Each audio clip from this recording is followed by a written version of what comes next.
They gonna be whooping your motherfucking ass, bro. Like, and that shit crazy. But it's the perfect environment for abuse. Like, so it's like in these particular spaces and places when we get out of this shit to create some form of compound, some form of place outside the city limits where motherfuckers can come. That's vital, bro. Because if we don't have that, we don't have shit. Because all of this shit that motherfuckers be talking about, bro, they're not offering people a physical solution. Like, you know what I'm saying? Like, it's just more or less. It's just more or less, I don't know what to fucking call it. Just bullshit. I don't know. Like, it's just words. You know what I'm saying? But it's words. That's what it is. Informational thought form that's created by these entities, and then like Honcho said, it'd be like shit. What are we even talking about? Like, you want to really politic on a lie that was created by the government? Like, we on that? Like, no, bro. I ain't on that, right? I am not that. I'm not on that. And that's why we starting this shit up, financial literacy session 3, because what I read in this book really aligned to why we even created this group, because in understanding these 4 quadrants, it is a whole different language that we need to learn. So financial literacy, like we're learning the language of finances. So this is session 3. We kicking it off. Everybody's free to join. But the only way you can join is through the Slack. If you're interested in joining the Slack, email me. Say, Hood, I heard that video and I want to join the Slack, and I'll send you an invitation. Beyond that, I'm going to just open the floor up to the family. Y'all know how we do. Y'all know how it goes down. So we just going to continue to build. So how's the family doing? Everybody in the chat. We good out here in Texas, just doing a lot of research, man, and coming down, getting some things written down in our own books for the future, and going back over the past and figuring out how laws change during times like these.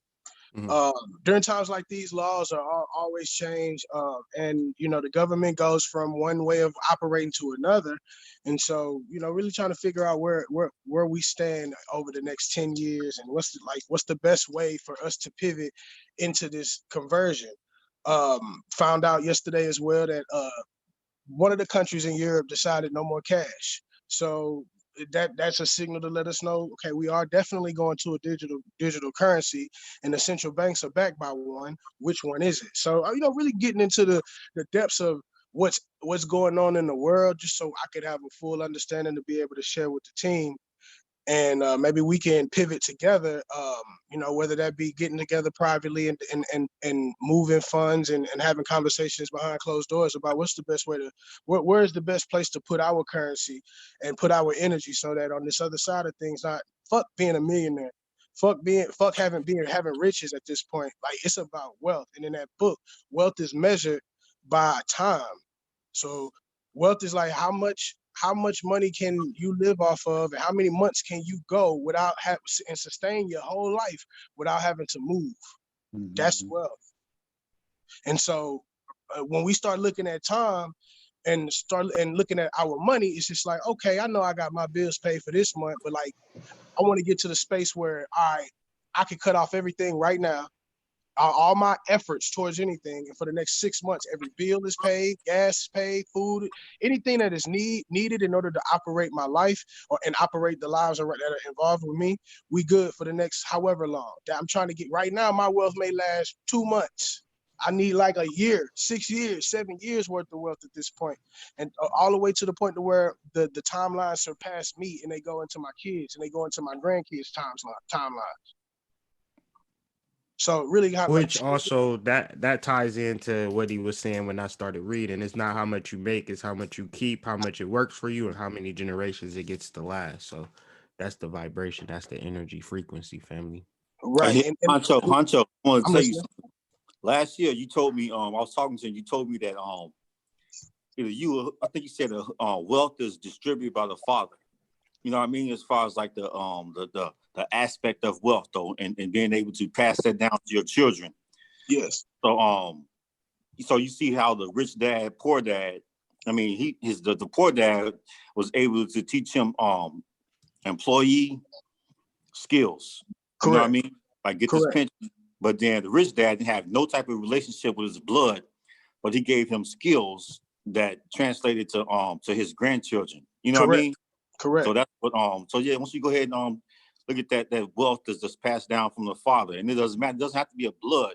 It can be anybody that you look at that has a mindset that understands wealth that can pass down information. No, not information, but knowledge and wisdom to you and experience though. Yeah, because it's in your words. It's like based off of how you choose to words, how you choose to use your words, we can identify with where you stand and what's most important. And on that other side of things, the east side of things, people are looking for security. They want to be secure that their money is safe. If I put $250,000 in the bank is going to secure me that money, the FDIC. If I go to work, they're going to secure me a paycheck. If I save my money, the bank is going to, or my investment, my money that I've given to somebody else, that I'm gonna put my security into someone else's hands. That's and then the self-employed, the opposition from that would be a person wanting to focus on themselves. You know what I'm saying? But being in a space thinking of other people, business wise, would be okay. How many people can I get to be involved in this project so that the project can be done the best? Because the business owner knows that they're not the best person in the group. They're the best person at bringing the group together. So of course there's going to be other leaders in there, but it's just the mindset. And the investor is looking for, how can I take my money that I have now and invest it into this business owner that has this idea to empower these employees by giving them a place to work. That investor is looking at everybody. The investor looks at the self-employed person and says, okay, if I give you a loan, how long will it take you to give it back to me with interest? The investor is looking at time and money. Nobody else is looking at time and money except the investor. The businessman does during specific quarters of the year, but the investor is the only person sitting in a space where they're looking at time and they're looking at how valuable, how fast or how long things can last. That's the only place where we're looking at. So if you're looking to gain knowledge from anyone, I'm gonna answer your question, Jazz. If it's about gaining knowledge from someone, you can get knowledge from anybody, but what kind of knowledge are you looking for? You got to know what you're looking for, and be willing to ask dumbass questions, because people don't ask questions because they think they dumb. You know what I'm saying? But be willing to ask a dumbass question, because it's not a dumbass question to the person you asking it to. The person that you asking it to may have been waiting their whole life to tell you what they got to tell you. You don't know, but have the poise to ask anyone a question and be able to receive the nuggets out of everything you hear. Did I answer your question, Yeah. Jack? Yeah. But another tie into that is that all of those things is represented of a different language for which the conversation must consist. So every time I get on these lives, and I'm not going to talk long, I'm going to just say the whole point of these builds, whether you're watching it, whether you're a part of it, is to learn financial literacy, to learn the language of finances, because a person can act like they know it, but they only know their sector. They only know the employee sector. They only know the self-employed sector. They only know the business sector. They only know the investor sector. But however, if we able to, bridge these gaps, we can create corporations, we can create businesses. But you was about to say something. I don't know who I interrupted, but the floor is yours. You ain't interrupt. I think I was interrupting you. It's crazy because I finished the book this morning, but one of the last chapters that stuck out to me was seek mentors. And I think that lines up with what Hancho was just talking about, because one of the first things it says, who guides you, a mentor is one who guides you to places where you have never been before. A mentor is someone who tells you what is important and what is not important. And I think for me personally, I have been one of those people who allows people to talk, without being judgmental and whatnot. But at the end of the conversation, I end up feeling like, yeah, I'm just talking to somebody who's on the same level as me, if not lower than. But I still allow people to talk. So that seeking mentor thing is a big thing, because the first person I thought of when it says seek mentors was Honcho, because Honcho seems like he's extremely well versed in it, but Honcho is not an employee. You know what I'm saying? Honcho will be more of an employer or investor. You dig what I'm saying? So Or just self-employed. connecting it, yeah, and self-employed. Just connecting it to that, I think it's crazy that seeking mentors stuck out to me, and y'all brought that up right away. That's all I'm saying. And your mentors, like I said, they could be anybody, man. Like when I was younger, I was mentoring a kid that was living with us. His parents had a situation, so he had to come stay with me and my family. He was maybe 4 or 5 years younger than me. But I was reading all of these books about business and trying to start a business. When he graduated high school, before he graduated high school, not only did he have a business, but in a particular area that we was in, he had the biggest moving service in that area because everybody was fucking with him because they knew who he was. And this, we talking about a 17-year-old kid, man. You know what I'm saying? So it blew my mind to even see that he took the things that he saw me doing, he applied them. I had to go back and look at him like, damn, Jesse, how you doing this? You get some mentorship from him. So, you know, it can really, it comes from anywhere. You know what I mean? It's because it's a lot of what's driving us is inside. So some people have a different drive than others, and some people go through different things than others. So, you know, the maturity levels in certain in areas are different, which is why you want to just be open to accepting or hearing, and then going back into your own quiet place and reviewing. You must review, by the way. I challenge everybody to review. Review what you spent last week, every dime. If you went and bought a car, you spent and you say you spent $1 for it, but you really spent $1.07 and you don't count that 07, you're not doing your budget. You're not managing your money right because you don't know, you're not paying attention to every cent. So just taking the step into looking at, okay, I'm gonna go back and reflect on my life for the last week. How do I do that practically? Pull that bank statement. Look at the bank statement. How much money did I spend? All right, I paid all my bills this week, or I didn't pay any bills this week. I bought cigarettes. You know what I'm saying? I gave a nigga $5 on the side of the street. You know what I'm saying? I bought some chips here. You know, I needed to get a tire, so that cost me $45. You reviewing your money will show you exactly what you spend your money on. Now you're looking at yourself from another space. Because you ain't in the space of spending money, you in the space of review. So now you can be objective to yourself and say, okay, maybe I'm doing this. Maybe I can focus on habits in this area, focus on habits in that area, and start, you know, kind of restructuring my own formula by reviewing what I see outside and in the days that have passed by. And how does that reflect today? How does what I spent last week reflect today? And how what I learned yesterday, how has that benefited me today? Always be in reflection mode, because that'll help you make better decisions going forward, period, in all 4 quadrants. All 4 quadrants. You know what I'm saying? And really being good in all 4 quadrants is what you want, because you can relate to everybody then. Because some days you may need to be an employee for somebody else. That may be what the day consists of. And some days you may have to be self-employed. That may be what the day consists of. And other days you may have to sit back and be like, all right, I need to make an investment. And now you in that quadrant, and you're having to utilize the skills from that quadrant. All of these skills coincide with one another, but they are used in different spaces and with different dialects and different tongues. I won't go to real estate in the real estate business talking about W-2s unless I'm the real estate agent trying to get somebody to buy a house, and we need those documentations to verify income. But if I'm an investor, I don't need W-2 to verify income in real estate. I need a cash flow statement.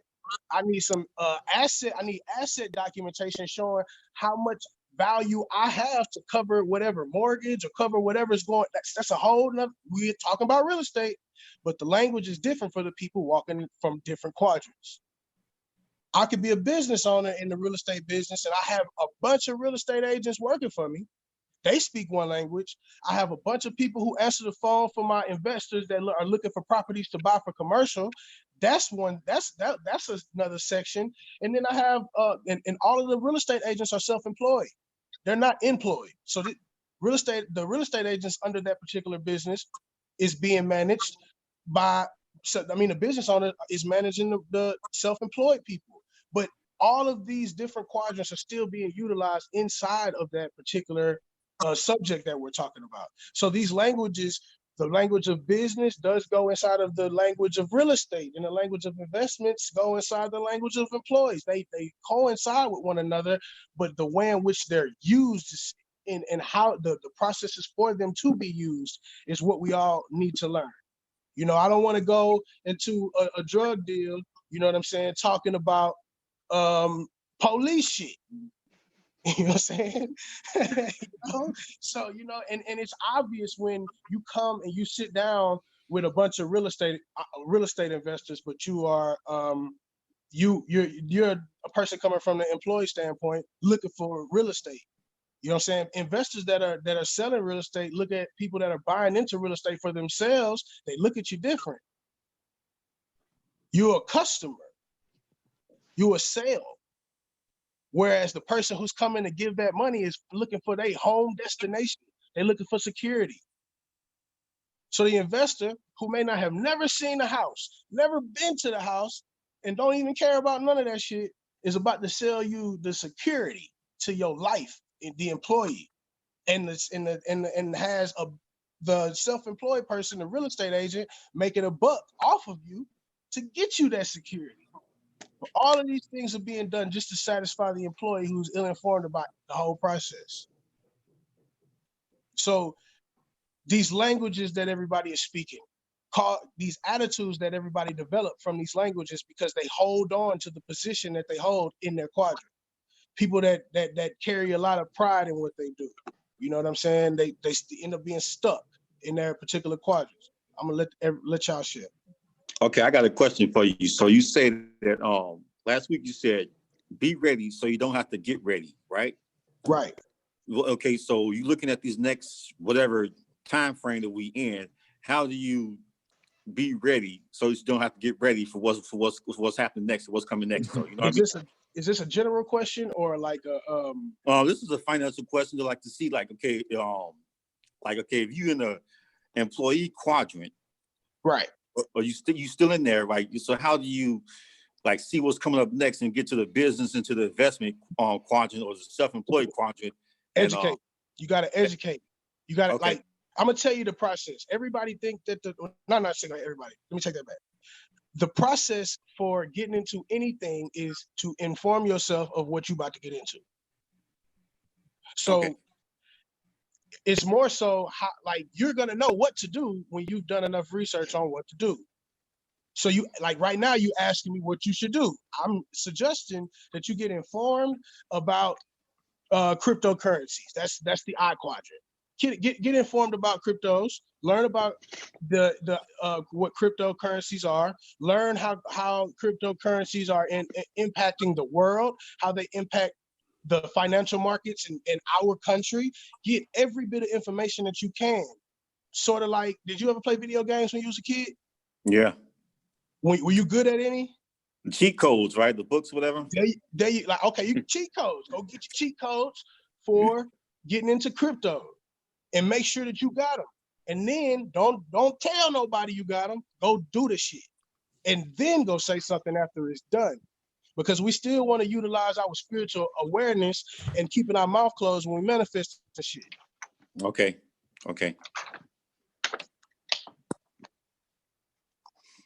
But yeah, it's all information, man. The more information that we all have to collectively together, man, it builds confidence in what you do.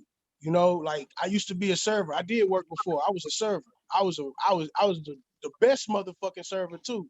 I loved my fucking job because I learned a lot. I was serving other people. You know what I'm saying? And I had to do whatever the fuck they told me to do and still make sure that they fucked with me enough to leave more than just $5 when they left. You know what I'm saying? So I went and learned everything that I could about hospitality, how to serve people in the restaurant industry, how to make more sales from from drinks? How do I advance? Just how to make myself a better fucking server. It didn't take long before you had people in upper management asking me to train others, because I took it onto myself to learn how to be a better person in my particular space. I've been having a felony forever, so I could never get no decent job. So that advancement was never real for me. But I outwork anybody, and outworking somebody works in all fields.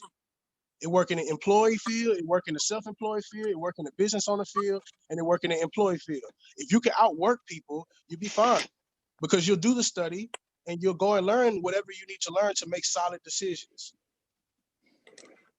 I had a funny story. When I was locked up, I was in a hole, and I was in a hole with this other dude. He had a life sentence. It was like super max, but we never saw each other, but I could hear him. And every day the COs would walk past his cell. He'd be like, "Fat bitch," and like just talking real reckless to the COs, like just dumb reckless. And I'm like, "Yo, what the fuck is he's like tweaking hard?" And so he's like, "I kick y'all motherfucking asses, y'all come up in here." And like every day they just walk by him, like they didn't never say nothing or respond. And he was the most disrespectful person in my life. And I guess at one point they like I say, he been locked up. This is super max. This is worse of the worst. Like you can't get into a worser jail than this actual point of where you're at. And so they motherfucking lined up probably 20 deep and bombarded his cell. And but his mindset was they can't all come in here. They only can come in here one at a time. And I've been doing push-ups. I've been working on my fucking kung fu. So I don't give a fuck. And one by one, he knocked every motherfucker out, bro. Like it took so much to take this one man down that his confidence in his plan and executing what he needed to do was impeccable. So when you reference like going to a different quadrant, you gotta be like damn near like a genius or some form of cognizance to it, because generally what happens is that you got hundreds of thousands of people who want to do things like make money. However, hundreds of thousands of people, I'll do you one better. If I had a sensationalist video about like some sensationalist topic or something like that, I would have 100 people on this live. But the mere fact that we talking about financial literacy and things of that nature, people is just not interested in this fucking conversation.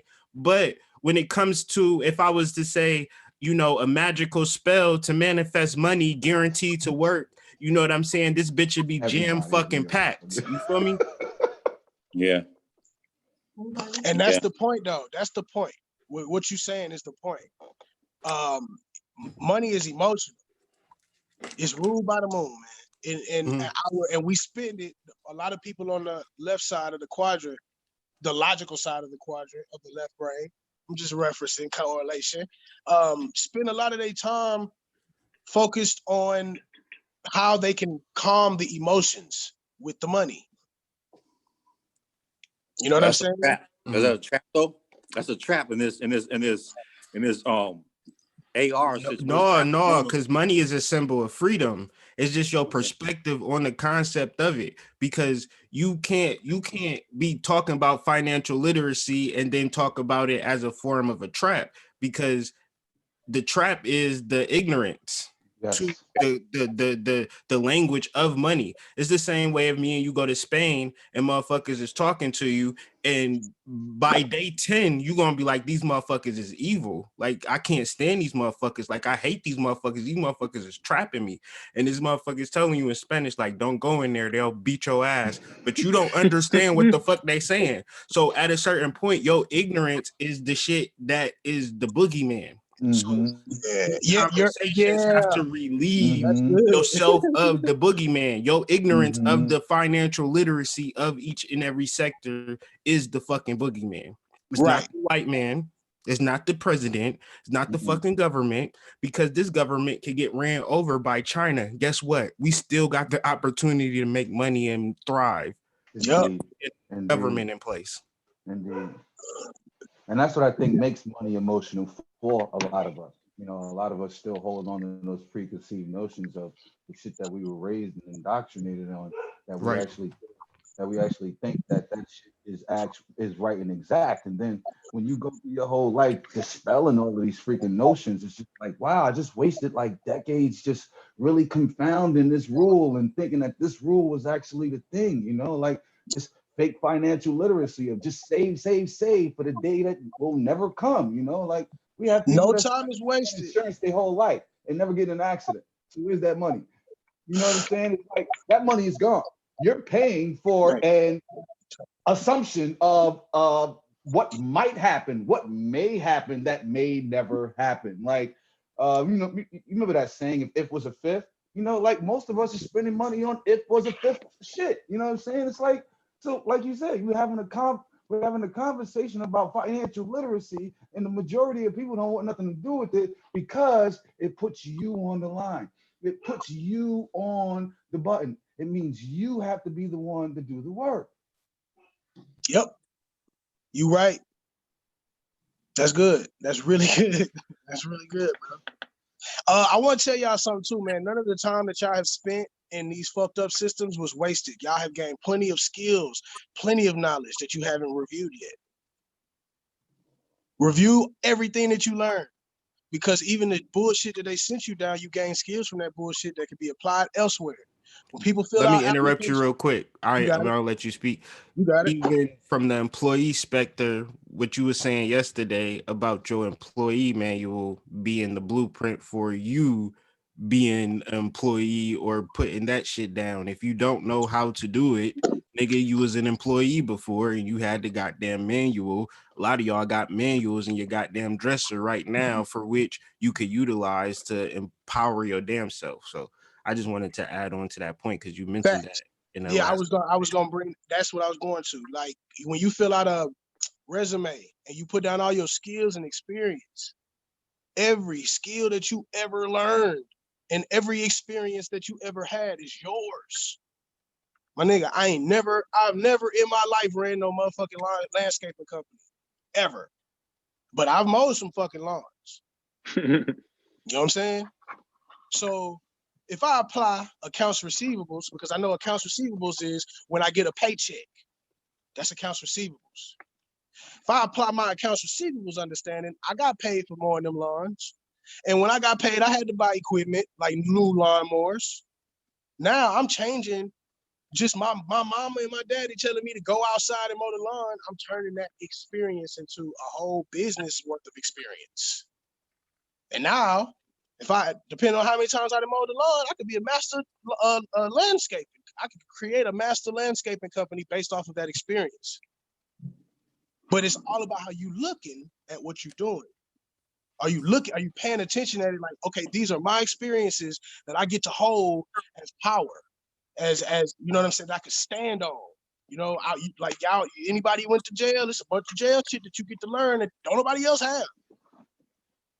And that shit catapults y'all. Like how to line niggas up. Real shit. Like y'all got experiences others don't have, man. And experiences is important because they are what we stand on to have the confidence. You know what I'm saying? Mm-hmm. Mm-hmm.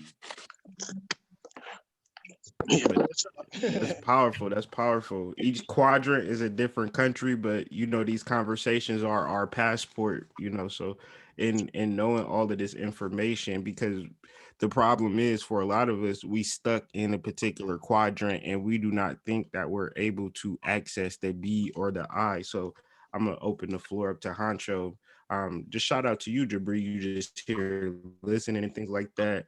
I know, but we all got experience. Like the corporation for which you worked at is an experience within itself that none of us have any experience of. So how does a person, because we discovered like knowledge, language, getting us to the B or I, but I want to throw out to the table the actual emotional aspect to becoming a business or an investor. I'm not good enough, I'm not smart enough, and I'm not rich enough. Because in his book, he says clearly multiple times it does not take money to make money. And in my community, that's the only thing we know. It take money to make money. So what is the real to real on that particular thought?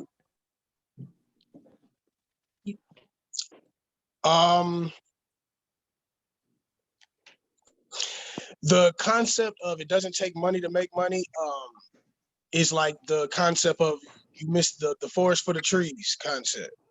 Like that too. I don't know that one, but that too.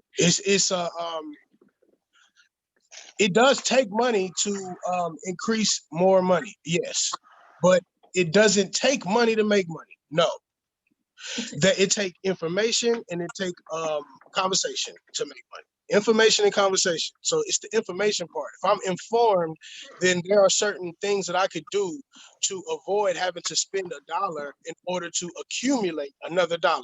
That is a fact. But these are vague statements I'm making. You see what I'm saying? Really vague. But what this means is, Kyrie, I know you run the Hood Mystic the Hood Mystic business. You know, I am very interested in what you do, and I know that you get online a lot. Maybe me and you could link up, and you could take your energy and apply it to my projects, so that I could receive some people buying into what I'm doing and utilize your energy to increase sales on my end. The second that I get one sale from your energy, I made money without having to spend money or without having to go and have any money, because I communicated with somebody, made a connection with somebody, and was allotted their energy to receive income. And that's the same thing with the world, and that gets into like derivatives being the source, and then the actual contracts that you build on based upon source information. So source information is abilities and skills and talent, which everybody on this live got, everybody watching this live stream have. It's just water seeking its own level. So my goals within my business is to bring people to the understanding that you have gifts within inside of you that you can bring to the table. We can use the world or the spiritual realm as a source, and then the derivatives is the business that we actually do in real time in real life, so people can actually know. We can keep a data on shit. Yeah, we wrote a book. Yeah, we did this. Yeah, we about to put together this bomb ass webinar with Prime Harmonic, and just have a whole catalog of things that we've done. That's the derivative. The source is, the actual energy for which permeates the land. Tell us about how many transactions are done in the world even today, how much money is generated and built even today, because industry and commerce is going to exist when the government falls. Period. Because you got resources, I got resources, I need your resources, and you need mine. Facts.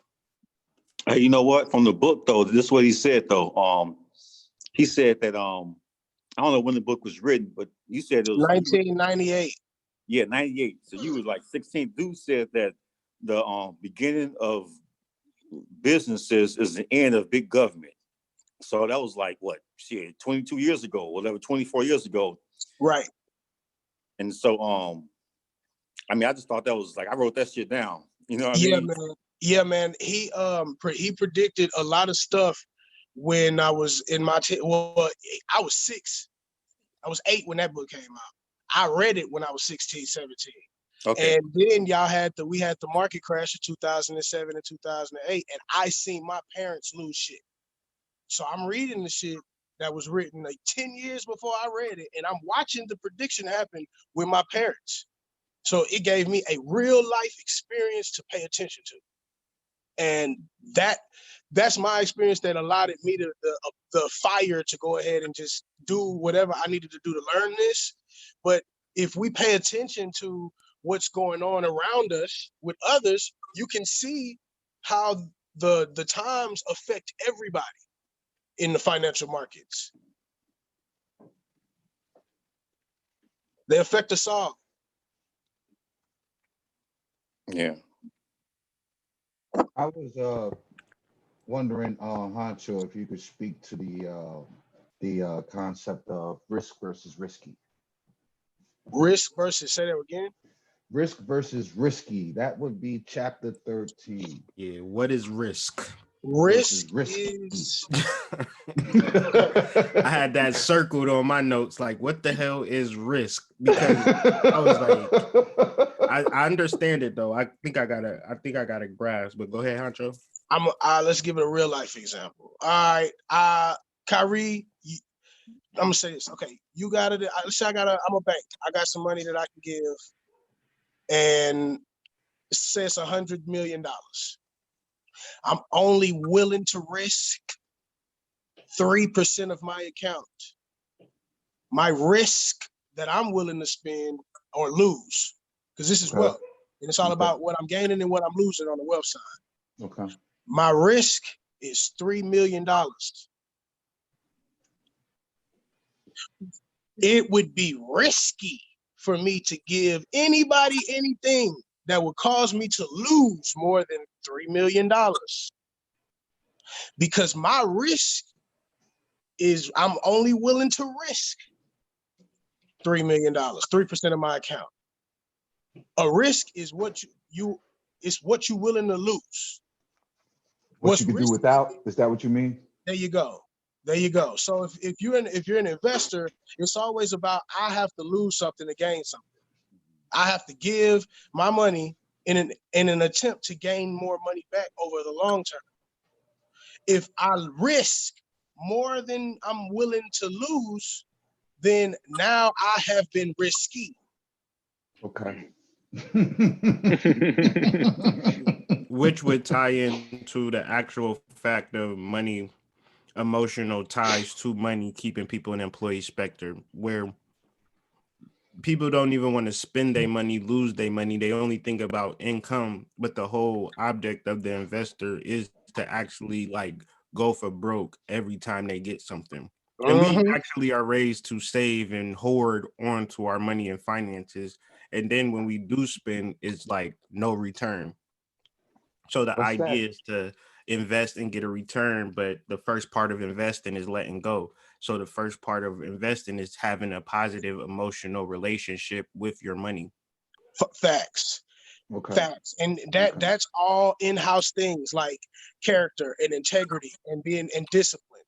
Because if we don't have character, integrity, and discipline, then when we say we only willing to risk 3% of our account and we lose the 3, it's time to go back to the drawing boards and redo the whole process to get to the next investment where we can only lose 3%.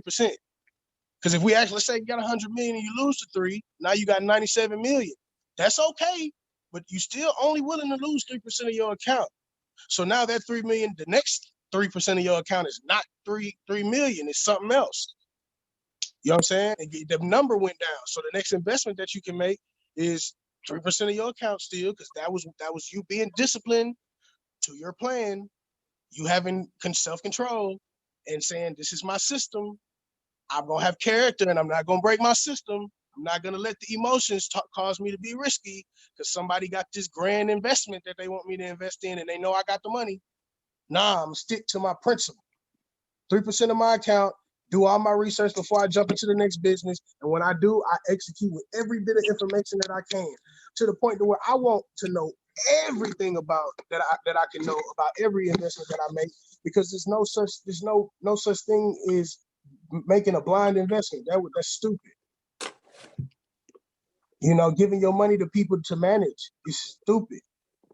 But there's millions of people with money that actually have that mindset. Makes me think of like Bernie Madoff and things of that nature, where a person can come and just like, drift you off into, deep sleep and then take all of your money and have you goddamn at the soup kitchen the next day. That's what's going to happen to these people in this economy right fucking now. 100. Because we going through a transformation in the financial markets, and everybody who saved money and gave it to people for them to expand it, you can't do that. That's a game. They make money off you giving them their money. Right. They tell you, I'm not gonna let you pull it out. I'm not gonna let you come pick it up, and you're gonna be stuck to this contract of I'm giving you this amount of interest over these many years. So if you give me your paycheck every fucking week, you give me $100 out of your paycheck for the next 10 years, right? And I tell you, every dollar you give me, I will give you 10% of that dollar over the course of 10 years. And let's say you give me $10,000 over 10 years. How much? I'm supposed to be increasing that 10,000 by at least 1,000. By the end of that, you should make at least 1,000, right? But that's not what's happening. Because for one, we're not informed about money and understand how money devalues. Two, when we give our money to others, they are entitled to do what the fuck they want to do with it. So when they lose it, the explanation to you is, well, investing is risky. And I guess another part of that, another level would be the separation between personal and business as a principle. Yeah, we got to get into that. Because your ideas towards risk is tied into like survival, but investing is not a matter of survival. So it's more or less, then you got to always talk about the emotional energy tied into this actual thing we call money, this thing we call life. And the financial literacy, part of it is metaphysical, part of it is beyond the physical. You understand what I'm saying? And where we are trapped in a survival mode or trapped in a particular amount of fear. If I lose this money, then I don't have nothing to gain, then you not actually investigating or inform yourself of the investor realm. But a lot of people wouldn't even think to investigate or learn how to be an investor, how to be a business owner, because they don't want to lose.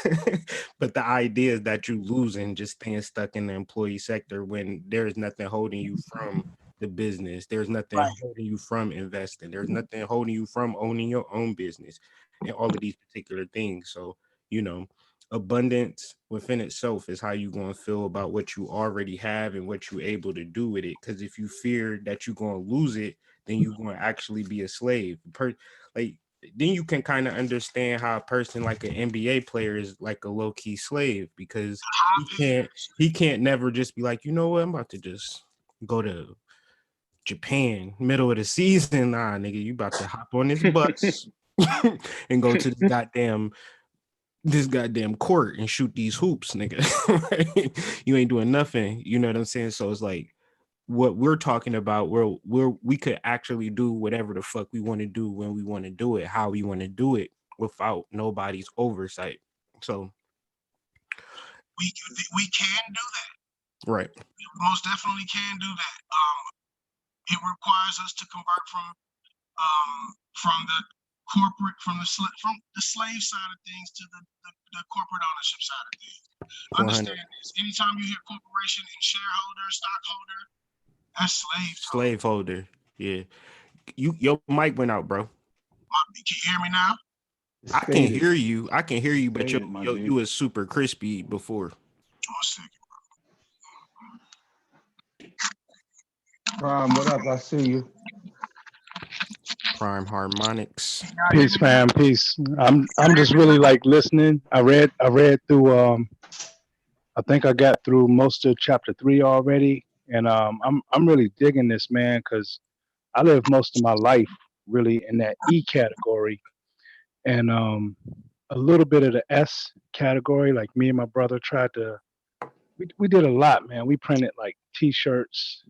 We was taking pictures in the clubs at the reggae shows, So we had an idea what it was to kind of, grind and hustle for your cash. I took the route of academia because, for the same reasons he was saying in the book, I thought it was security, so to speak. You know what I mean? And now I'm getting a better understanding, because even at my work, the people who make the rules are the ones who hold the purse strings, No matter how creative these cats are, the engineers and scientists, we got to work on the research that somebody else is telling us to work on. And if we got an idea that we want to work on, if they don't approve of it, we ain't getting no funding for it. And Yeah, then I it's up to told my us to try wife and you pimp could go to ourselves. school for 15 years and go out and get a job. Right. Right. So right now I'm kind of like I'm reading more about the investment. What he was saying, like, investing. If you pay somebody to invest your money for you, that's really still not investing. If you gambling on the market, that's really still not investing. But like I was just listening to Honcho saying, you got to do your investigation. You gotta study. This ain't no game. I mean, okay, yeah, he's calling it a game. Hey, Malalani, he's calling it a game, but you got to be smart about it. Yeah, You got to do your homework. it's a game, but just because it's good, there are good players at this shit. You gotta win, man. Like, Yeah, sometimes you competitive, you know what I'm saying? And it's like I goddamn get turned up over some Uno. Like I done really came to like physical blows over some shit. What you mean draw four? Spades, You cannot do two yeah. draw fours in a row, my nigga. Like, yes, you can. No, you fucking can't. Like, okay, let's go outside. Like, right. Niggas be making Okay, rules now up I'm gonna as they say go this too, along. and since I want to speak to just us, Yeah. everybody that can see that they look like us. Mhm. When we get into them spaces, though, right there, Yep. about who's better, that's where we lose each other. Yep. Mm. Yep. Yeah. You know what I'm That's their saying? construct. That's Yeah. their construct. Yeah, That's but that's their construct, but they don't operate like that. they don't. They No. don't That's the operate 52 fake out. Like, self-employed at all. They don't operate self-employed. They're self-employed people belong to some super big business, and you just think that they're self-employed. yeah, They John funded by Rockefeller said competition is a sin. Right. I think the biggest aspect that we overlook, I know I have overlooked along this whole thing, is the idea of being able to do a lot of these moves with other people's money. Like they do a lot of these moves with other people's money. That's that Like they're risk not right even there. using their money. Like it's not even coming from their liquid. I'm gonna explain to you how that works. Please do. If Kyrie, you have a private organization of your own. I have one. You got one. What's your name? Maurice? Right. Right. You got one. Jabari, you got one. We all got private organizations. All of us. Every dollar that come into our private organization is the dollars that belong to our private organization. It is like having your own country. Mm-hmm. And when you keep your dollars, your dollars increase because you kept them. You didn't pay taxes on them. You paid your organization, and you keep the money inside of your organization. You gotta stay inside of your organization in order for you to flourish. Now you see this being played out in your government every day. The government every day every year they have meetings, they decide where they're gonna spend their money, then they send out grants and shit to all of these different businesses to fund their activities. Their activities meaning the businesses that they're operating in. Once all of those businesses collect all of the income, they take their spreadsheets, shoot the money back to the government. The government look at it and say, okay, this is how we're gonna split it up this year, and ship that shit back out. And then they go and do the same shit, see how much more money they can collect, and then they come back and do it all over again. Now I'm saying this is the government. That's Kyrie. When you do business with me over here, when we spend our money with you, you take it back to your camp and everybody and all these businesses that y'all are running over there in your camp, and you ante up all the tallies, and you see how much your organization needs for the rest of the year, and then you give out grants to those organizations. And every dollar in your country, in your company, stays in that company. Yeah. And there is no tax game there. Example of that is Reginald F. Lewis autobiography, and he owned a $980 million company, worldwide company.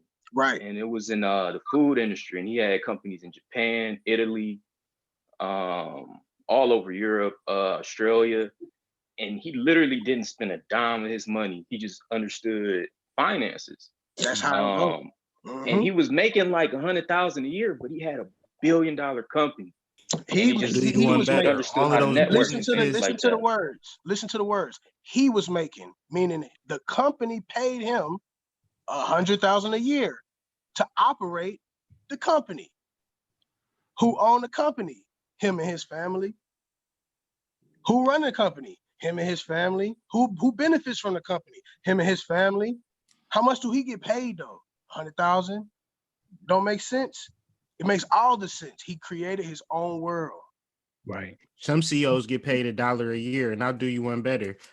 You ain't gonna see a building get built with actual money. Anything that get built is built on credit. So when we build our credit scores up, you got to actually understand that you building your credit for and to do business. If you build your credit up and buy a house and you buy a car and you buy stupid shit, then you literally wasting your credit. The idea is if I give you 10 bands, you should bring me back 10 bands and you have another 8 bands for yourself. The idea of credit now is, oh, we'll give you a dope credit limit so you can buy a whole bunch of shit that does not make you any money. Like it loses value when you buy it. So in understanding business credit, Dun & Bradstreet, corporations, and things of that nature, we could operate as a human being, right? A business. All of us could start a business and be opposite. Like the business is ourselves, but it's not ourselves. So when it comes to buying our house, we're not buying our house. Our business is buying our house. When it comes to buying our car, we're not buying our car. Our business is buying our car. And so this is all the ideas that we're trying to bring to the surface in a real practical, normal, regular way. Spirit living a human experience. You a spirit living a human experience. The human experience. You the spirit. Everything about your human experience is the person. You got to separate. So if you don't separate, the problem is when you go to court and you willingly go to court, they calling you to court. You can't be judged by another human being. The same way the cops can't arrest Walmart. Right. The cops can't arrest the tree. And the proof of that for everybody should be what went down with the housing industry when that market bubbled up and burst, and you had all these people homeless and nobody held accountable. People getting kicked out of their houses for these, trash mortgages they was getting because somebody was trying to make money off of them, and nobody held accountable. This is why criminal shit that we see on TV can happen, and then it'd be a civil case ran behind the case and then it'd be payouts. The civil shit is the real shit. Mm-hmm. Yeah. Anybody willing to follow the criminal shit is the slave. But when you ain't a slave, you don't follow criminal shit. You deal in the civil courts because they can't take you to court. You can't take my spirit to court. You can't lock a tree up. Yeah, you can't lock a tree Look at that branch, player. Like yo, we about to lock you up, tree. Like you out here wilding. You in 2 different properties right now, and you in violation. So we gonna throw these cuffs on your ass and take you downtown. It don't never reason or make sense. So when we talk about certain things like nationality and sovereignty, these are actual factual things that and they go together. And if you don't have that, but it ties back into information. So what tends to happen is like, oh, I'm gonna pay this person to get me nationalized and sovereign. It's the same energy as like, I'm gonna pay this person to take this bath for me so I can be clean. It don't work like that. Be sovereign through another man. You have to be sovereign through cracking open a Black's Law dictionary, doing the work, writing down the definitions, learning the language. Standing on your own square.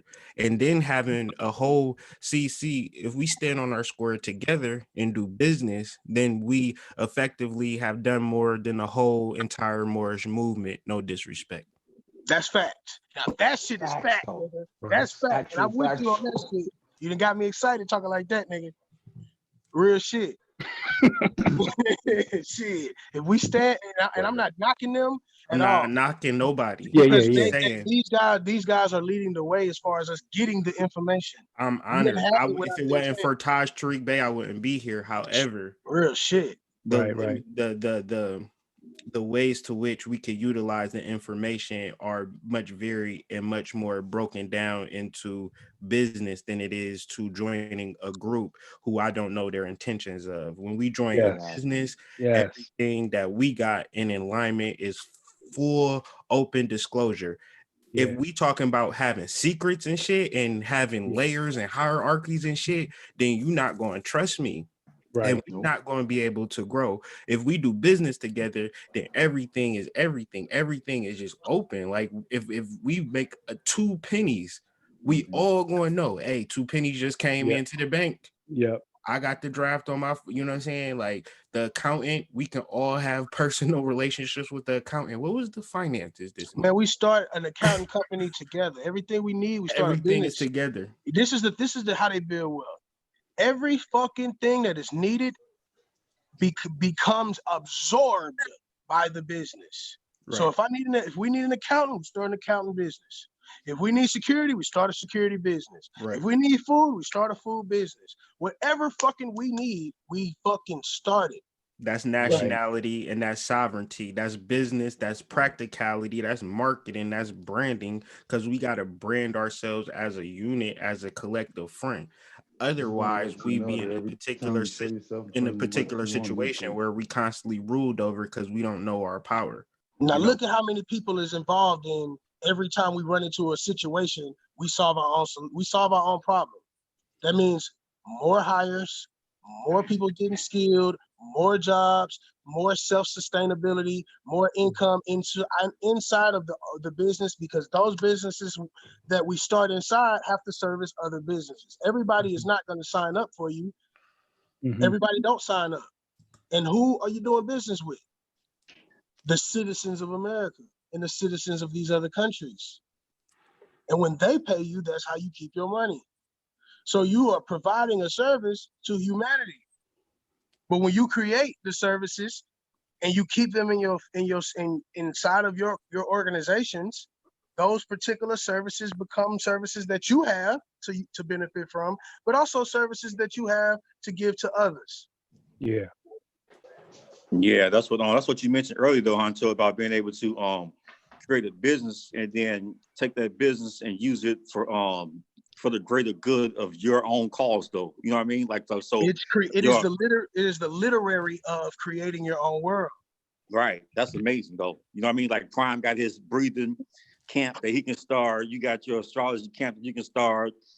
And you know what I mean? My man Racine got his business that he can start for his purposes with his kids and everybody just come together and bring and we something about out. to drop that. We about to drop the link for the webinar real soon. We just kind of finishing it up. But you know, as far as like doing webinars and doing things for which we can do business, that's on the table, you know, but it gets to a point where, you know, you just gotta understand how to make this shit appealing, marketable, and financially lucrative at a certain point. And how do we make things financially lucrative? By having support in the inner circle. Having support, exactly. Right. Support in the inner circle and adding value, and that support in the inner circle demand value.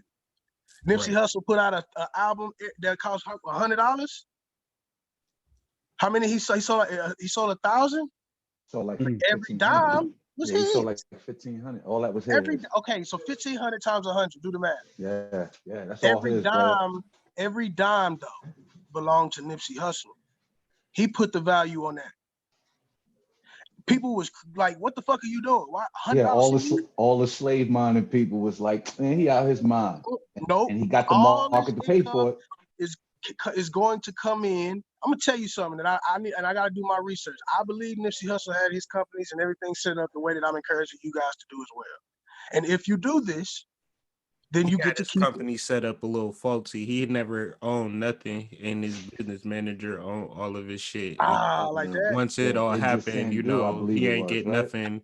Like his family don't literally have nothing based upon the business deal. So that's why you got his wife out here doing Puma commercials and shit like that, because she need the bread. That's the fuckery. They weren't writing exactly his finances. And it just goes to hiring motherfuckers that we don't know. Yes. Yep. They don't build that trust. They don't tell us that's the worst lesson we could do. But that's the worst thing that we could do is go and get and pay for the information from people that are untrusted. Yeah. Yeah. And if you go, And honestly, it's really a lazy approach. You know what I'm yeah, saying? Because if I think I'm just going to throw my money at the situation and I want to just pay you to do it for me, and then I'm going to then fault you if shit don't go right, like it's just lazy. It's really Yeah. just lazy. Like I Yeah. can't expect you to do the work just because I gave you the money. You know what I'm saying? Like that's pull up not on the block and necessarily I'm just true. gonna drop the money off and be like, yeah, son, make that work, and I see you in a little bit. Like, That's not you know what I'm necessarily saying? true. That for the like a person like Nip is a performer, and he's a self-employed person trying to No, run I'm not his talking about business. him. I'm just meaning like in general, like to pay I'm only giving somebody an to do example. your work. I'm only giving an example for the Okay. person that got to provide the income, right? Mhm. They're working. It's only 24 hours in a day. Yep. It's only so much time you got to learn and be aware and know. So it comes a point to where either you're moving prematurely because you don't know, or you learning on the way and you take your bumps as you go. You know what I'm saying? It's a process. You're gonna take losses, but Right. the lessons in the loss is more valuable than the loss itself. Yep. Yep. And it comes in doing homework too, right? Like, you know, if and I'm just throwing this out, I'm not encouraging fam to go out and be buying lottery tickets. Don't get me wrong, I buy mine, but that's not my source of income. You know what I'm saying? But let's say you played the lottery and you got like $100,000 and you thinking, okay, I want to invest it. Uh-uh. It would be That it was would be foolish. You said Mhm. what? Just the second that you got that, I Yeah. got the money, and you did not know what you were supposed to do with it. Yeah. That's not how money's given on the other side. You Yeah. must know what you're gonna do with the money before you get it. That's how you get the Exactly. But you and I both know there's a lot of lottery winners that didn't know money. it was coming, right?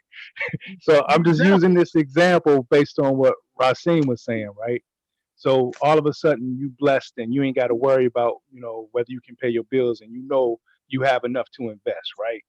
So then it's like, okay, you got to do your homework. If you don't have to invest it right away, you can take some time to do your homework. So when we talk about like hiring people or getting people to work with our money, we have to understand that, like Ra was saying, you got to be able to trust them.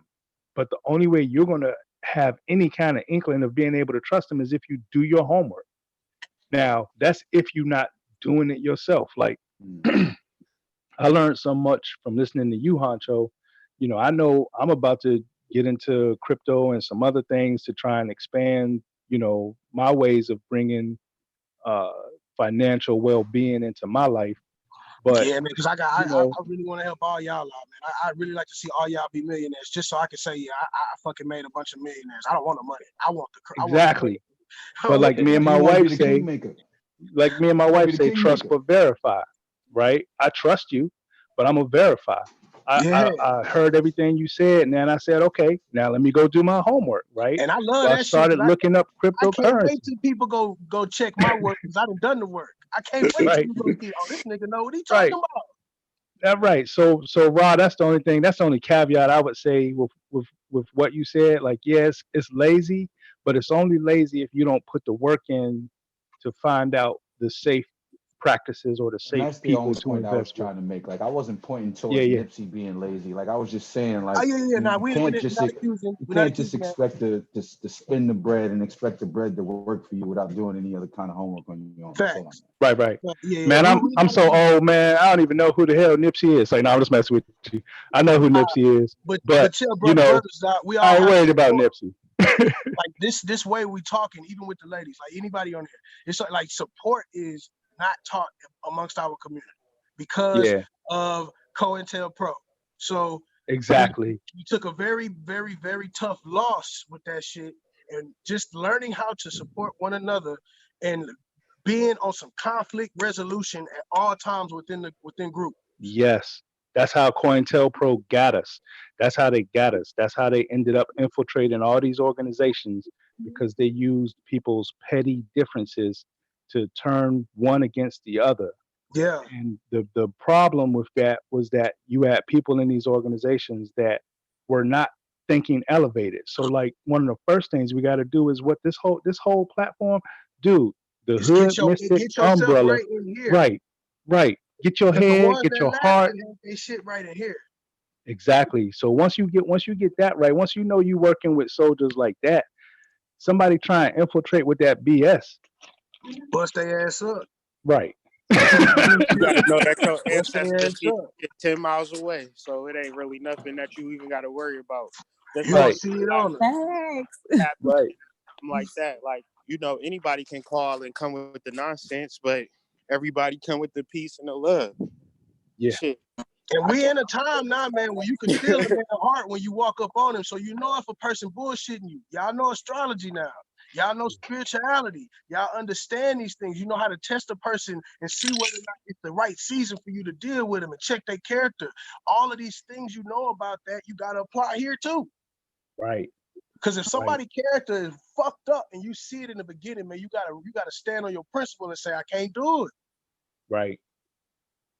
And see, this is where we get fucked off because people be wanting to make the deal. Yep. Like I don't remember who I was talking to. I think it was either you, Honcho, or Hood. It was somebody I was talking to, and I think it was me, Hood, and Kevin, and we were talking about for a family that don't know. I work with the Navy. I'm a mechanical engineer in the Navy, and that means my job entails doing some things that are not shared with the general public. Right. In the news, you've probably seen a lot of people over the years get arrested because they were giving away national secrets. And I'm telling you, the payoffs were not that good. We have to take training sessions where they tell us about these people. Some of these people were getting like $30,000 to mess up the rest of their life. You know what I'm saying? But some it might have been just as simple as sex. I mean, when people get desperate, it's like that's really not the time to be selling yourself and your community short. But it's like, it happens. And the way to prevent that from happening, like you said, Honcho, is make sure that people, you got to have you got to have that heart right. You got to have that heart right. And if you don't have your heart right, get that right first. And then your crew around you will have their heart right. And ain't nobody going to be selling nobody out. Real shit. And a lot But the business got to be straight, even if the business is straight, like the prenuptial agreements and all of that, then if a person is like, oh, I don't want to sign that shit, then, oh, wow, okay, cool. Cool then. All right. I'm gonna protect my finances. I'm gonna protect my family. I'm gonna protect my generational wealth.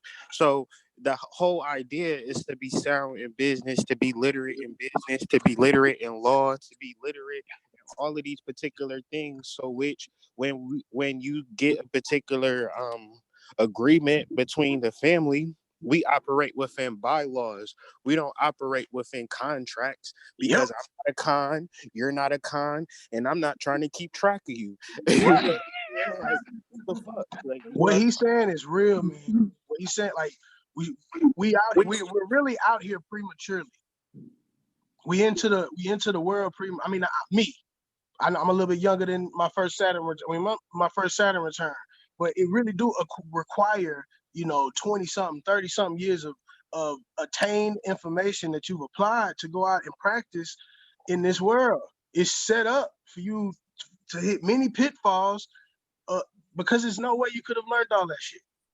The way that they put us in schools and put us through grades. There's no way you could have learned what you should know because school don't teach you that. Right. They don't teach you how to think. It just teaches you what to think. Exactly. Ooh-wee. So even going to take a class, like do you go to school with the end goal in mind already, or do you go to school because you want to do something? Yeah. See, going to school with the end goal in mind is I gotta fucking do this shit so that we can continue the journey over here because this school shit is just one little thing in the way. Not I'm going here for the experience. Fuck that experience. That's right. I need the skill set, or I need the hidden knowledge that I can only get, or really ain't even hidden knowledge. I need the access to the books that they have that they stored with empirical knowledge that they keep in the way. Yep. Yeah. 100. Because that is the disadvantage. We don't have the access, but we live in the information age now. we can communicate with everybody. So that's how we get the access. Everybody got a piece of something that they can bring to the table that'll make us have the entire picture. Once we bring the entire picture together, shit, we could take 1 step, 2 steps, 10 steps, all in unison with nobody, like everything is there, but we don't gotta have a whole picture. Law, understanding commerce, understanding of persons and people. And how do we make a decision? How do we have a meeting? How do we come together and decide? And then after we decide, how do we stick with the decision? Together in that thing, like he said, bylaws. Bylaws set within your spirit, not within how you move. It's within how you live. That's where the bylaws come from. You know what I'm saying? Everybody gonna live a different life, but how we exchange should be the same everywhere we go. Right. And we should all be operating within the. Within a what? We don't hear you no more, bro. I said that we should all operate within a Libra principle based upon the more energy we put in, the more energy we put out.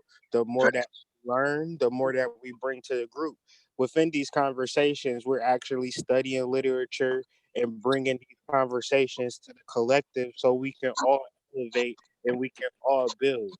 Obviously, we don't know each other from shit, but obviously we need to figure out a way for us to come together. Why? Because our lives actually depend on it. Because the people that are over on top of us, the thing that they have is organization and collaboration. Period. What we have is if we had what they had, if we had what they had, the very next network marketing company that y'all come up with, we'll sit down together, and let's say we had 100 people that we know for a fact we can move funds to flow 100 people to this one company. When we do that in unison, we take over an entire network marketing company as a group. Fuck who's on the top. Everybody came in together. All of the money was accumulated amongst all of the people, and we really went around a pyramid scheme on the pyramid scheme, because we moved as as one. We need network marketing. We need multi-level marketing. We need that as a collective. We need that as a group.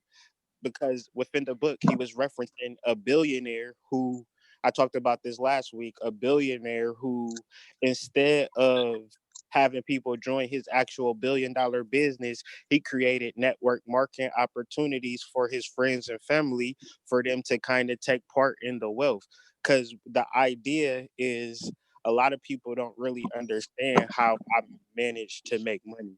I'll tell y'all how I make money. I make money through email addresses. If I have a book, if I have a webinar, if I have a video that I need people to watch, I will compile all of my email addresses, which I compile. I've been compiling email addresses for, I don't know, 10 years. You know what I'm saying? So, I've lived all over the place. I've met a lot of different people, and people know me and like me. So I just use my emails as a form of marketing. But I'm one person. If we, all of y'all is cool people, you know what I'm saying? I'm not patting myself on the back. I'm saying all of our emails. But yeah, you see how he's okay. So he mastered marketing. Who got a product? Prime got a product. So since Prime got a product that he want to push out, you know what I'm saying? I'm really good at supporting the product.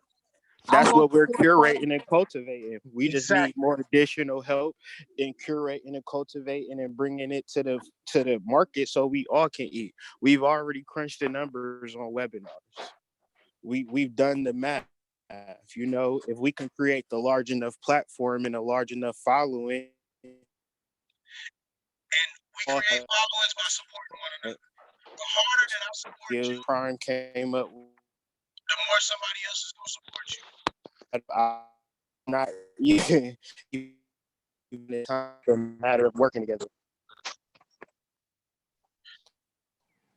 The more we support each other, the more others support us. But it's all about like die-hard ass support. Really support. Like I don't care if Hood Mystic does something that I dislike in his life. This is personal. I may dislike it. But as far as overall, I fuck with what we agreed to overall. So we do our support no matter what, vice versa, and it's the same with him, with me. And so that support there, when you put out something, I'ma post it, I'ma like it, I'ma share it, because that's natural. Why wouldn't I do that? I'ma do that naturally. But then I'ma go even an extra mile, and I may have some of his product in my store. You know what I'm saying? And then whenever I got a product that I want to sell, I come and bring it to him since he's a master marketer and get him to put his marketing stank on what I have. And then if I can accumulate enough income to reimburse, to help out, to give a cut, whatever the case is, because it's not about the money if we can consistently bring it in through our own resources. The information is a resource. So why is he? So at a certain point, we gonna have to, get away from our fear and get away from our doubts and insecurities and deal with the world in the realms of having a team. And the way that we have a team is we empower our team. How do we empower our team? We give them something of value for which they can utilize for themselves, whether financially, holistically, or realistically. But the idea is that we need to have these think tanks and we have to have these collaborations, and then we have to have our incentives, and then we have to have our organization. And a part of this is like, you might think that you can do everything by yourself, but the larger part of this is that you might need some people. So, offering this information, offering this platform as far as like Slack, where you can literally talk all day, to somebody and build on this particular thing. And you might say, like, I'm not working right now, but you got a lot of work to do. So, let's get to it. Right. Hey, did y'all already talk about in the book that story about the water at the water in the town people trying to get the That was the first day. okay. But let's talk about it though.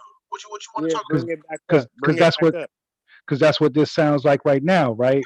The thing that hit me the most about that was, what he was saying was you got to have a system in order to have a business that you could walk away from and it survives and thrives while you're away, so that when you come back, you got something to come back to.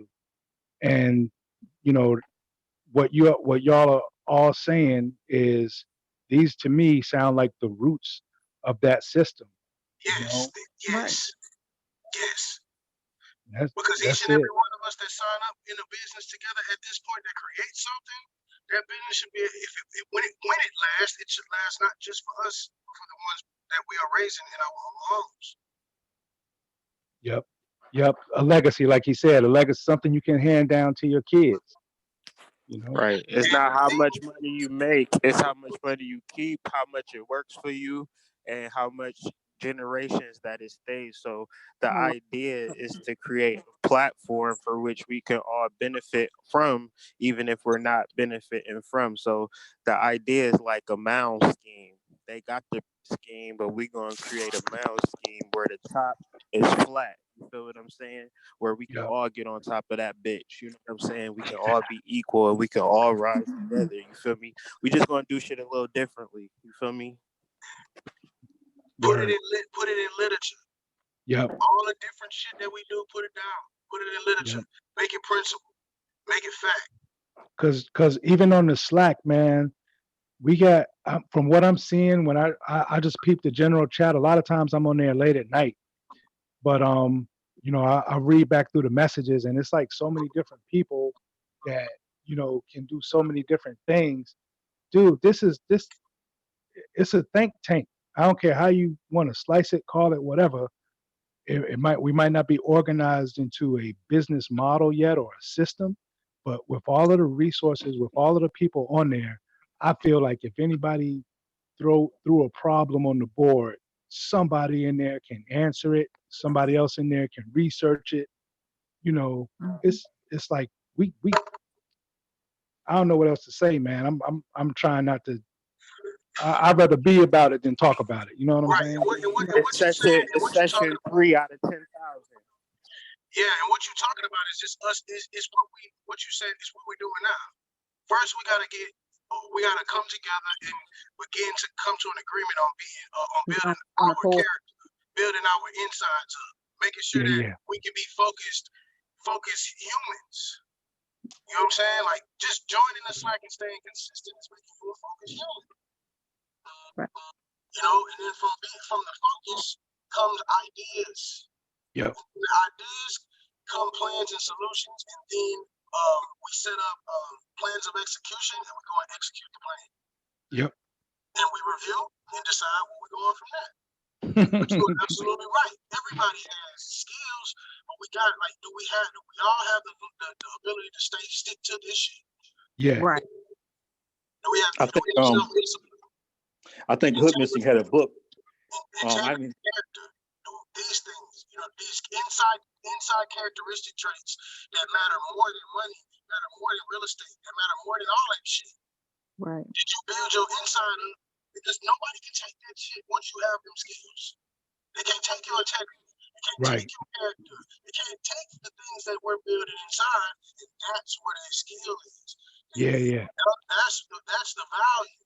Those Right. systems of character, integrity, and self-discipline is where it don't matter where we go on this planet, we have these systems inside of us that allow us to rebuild and reconstruct every single time. Now, we don't have to rebuild and reconstruct because we kept them, and we just gonna keep building. So I think Hood Mystic last year mentioned a book called How to Build a Solid Team. And that was like in business. It's team building. It was like a Christian book though. It was powerful though. I'm gonna search for that title, Jazz. But speak to it. I'm gonna bring out that title like you know what I mean? So I'm thinking like a basketball team, like sometimes if you grow up in situations where you're in poverty, it's like, shit, I'm gonna get this piece of cake before somebody else get it. You know what I mean? Right. You got that hunger. You know, so as a team, you got to be like, you got to build your team like LeBron James builds his team. Like somebody's gonna get the rebound, somebody's gonna get the assist, somebody's gonna score, but the team is gonna win. You know what I mean? So we can get some books and understand, like, you know what I mean? Like let's build a team goal. And it's okay to compete outside double down on. All right, Jazz, to double down on that is power of a positive team, and we just gonna add that to the book list. When we get to it, we're gonna tackle it. It's a short book.